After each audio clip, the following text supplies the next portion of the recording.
Hello दोस्तों, आज मैं क्लास 12th केमिस्ट्री का एक्सरसाइज नंबर फर्स्ट का एक बहुत ही महत्वपूर्ण क्वेश्चन की बात करेंगे। जैसा कि आप देख सकते हैं, what is the difference between crystalline and non crystalline. ठीक है दोस्तों, यानी कि क्रिस्टलीय ठोस और नॉन क्रिस्टलीय ठोस में क्या अंतर स्पष्ट करना है, जो कि बहुत ही महत्वपूर्ण क्वेश्चन है दोस्तों। बोर्ड एग्जाम में पिछले कई साल पूछा जा चुका है यह क्वेश्चन। चलिए दोस्तों देखते हैं डिफरेंस। जैसे क्रिस्टलाइन सॉलिड में फर्स्ट डिफरेंस लिखेंगे हम। क्रिस्टलीय ठोस में अव्ययी कणों का सजावट नियमित रूप से होता है। क्या लिखेंगे? क्रिस्टलीय ठोस में अव्ययी कणों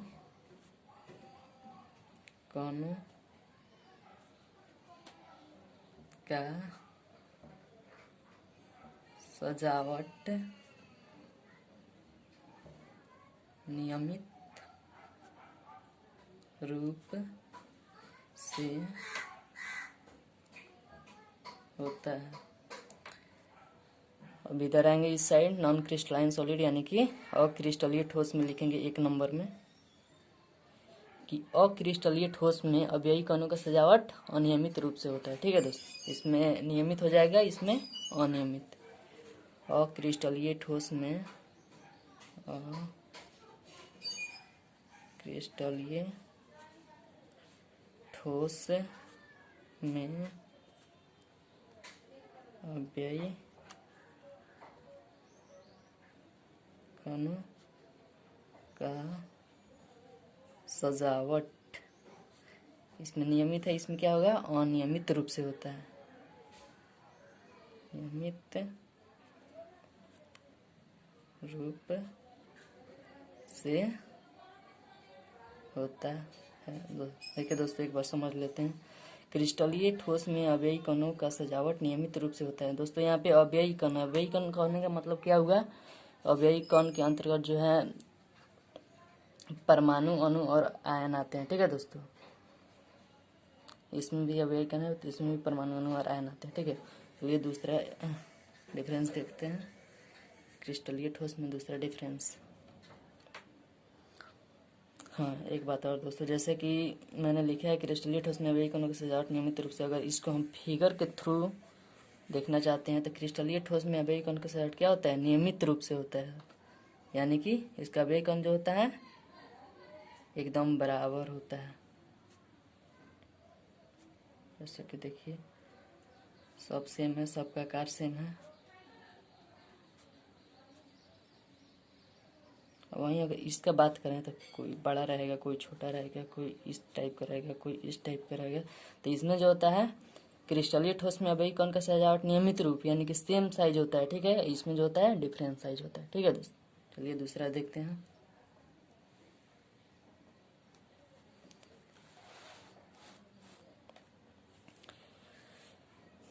दूसरा देखते हैं, क्रिस्टलीय ठोस को काटने पर क्रिस्टलीय ठोस को काटने पर क्रिस्टलीय ठोस को काटने पर इसका सतह चिकना और प्लेन प्राप्त होता है। इसका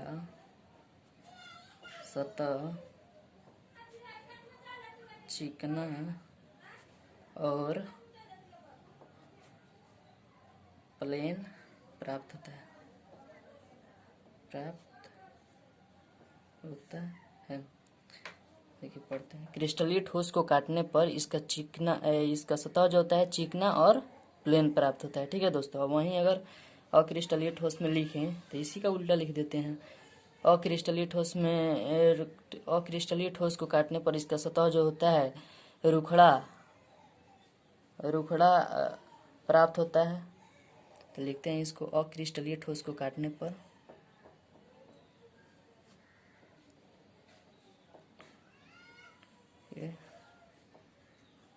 ठोस को काटने पर इसका सतह रुखड़ा प्राप्त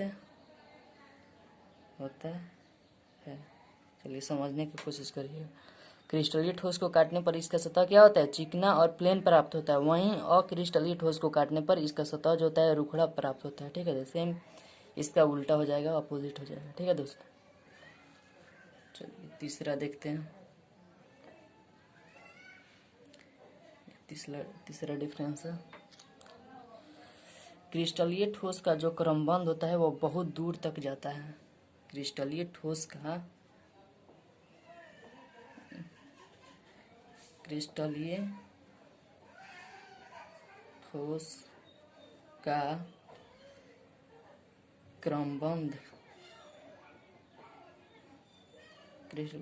क्रमबंध बहुत दूर तक जाता है, बहुत दूर तक जाता है।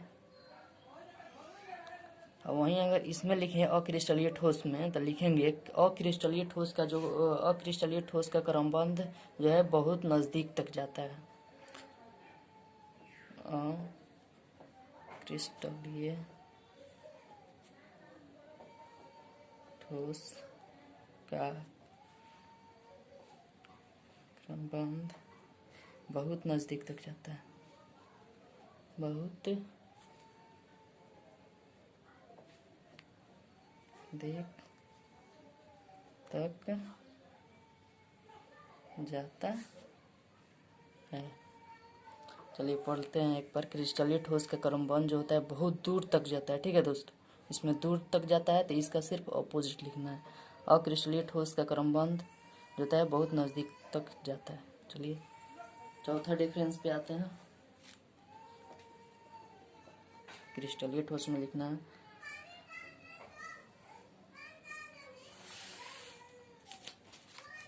क्रिस्टलीय ठोस जो होता है एक निश्चित तापमान पर जो होता है पिघल जाता है।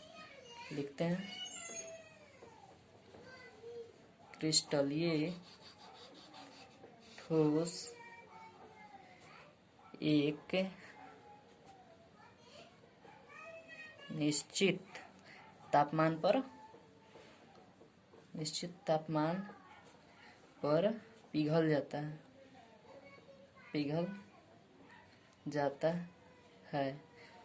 वहीं अगर इसमें लिखना है अक्रिस्टलीय ठोस में तो इसी का अपोजिट लिख देते हैं कि अक्रिस्टलीय ठोस जो होता है अनिश्चित तापमान पर पिघलता है।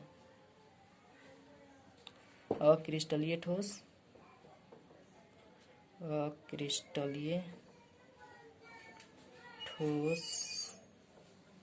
एक अनिश्चित तापमान पर पिघलता है।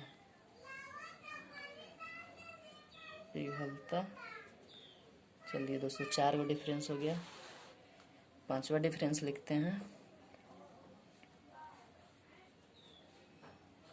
ठीक है दोस्तों, क्रिस्टलीय ठोस जो होता है वो पूर्ण रूप से ठोस होता है, प्योर ठोस होता है दोस्तों। ठीक है, चलिए इसी को लिखते हैं। क्रिस्टलीय ठोस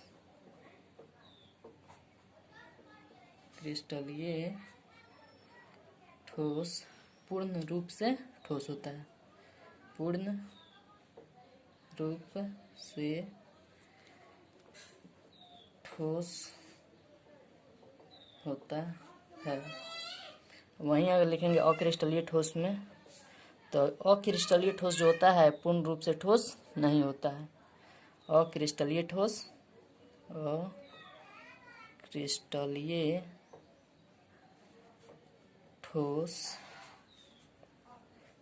पूर्ण रूप से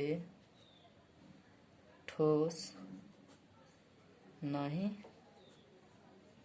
होता है। चलिए 5 डिफरेंस हो गया। 6ठा डिफरेंस लिखते हैं। 6ठा डिफरेंस, क्रिस्टलीय ठोस जो होता है प्राकृतिक में विषमदैशिक होता है। ठीक है दोस्तों, चलिए लिखते हैं क्रिस्टलीय ठोस प्राकृतिक में विषमदैशिक होता है। विषम वैशिक होता है। वहीं अगर अक्रिस्टलीय ठोस का बात करें तो इसमें हो जाएगा अक्रिस्टलीय ठोस जो होता है प्राकृतिक में समदैशिक होता है। चलिए लिखते हैं अक्रिस्टलीय ठोस, अक्रिस्टलीय ठोस प्राकृतिक में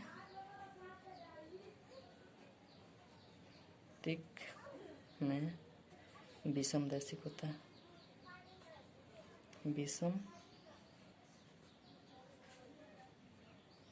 दैशिक होता है। चलिए दोस्तों एक और लास्ट लिख लेते हैं 7वां नंबर, जैसे कि डायमंड, ग्रेफाइट, NaCl, CaF2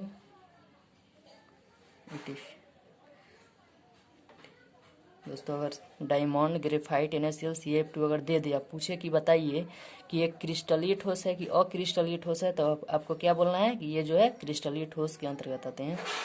ऐसा बहुत बार एग्जाम में पूछा जा चुका है। ये जो 7 नंबर लिखे हैं, चलिए 7वां नंबर देखते हैं। Plastic, rubber, glass. और ये 3 एग्जाम्पल दे दे और पूछे कि बताइए क्रिस्टलीय है कि अक्रिस्टलीय, तो आपको बोलना है कि अक्रिस्टलीय ठोस है। ठीक है दोस्तों एग्जाम में अगर ये क्वेश्चन आपको दिया जाए तो आपको मिनिमम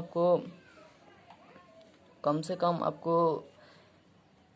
4 लिखना है, 4 डिफरेंस लिखना है, तभी आपको फुल में फुल मार्क्स देगा। एक बार देख लीजिए शुरू से।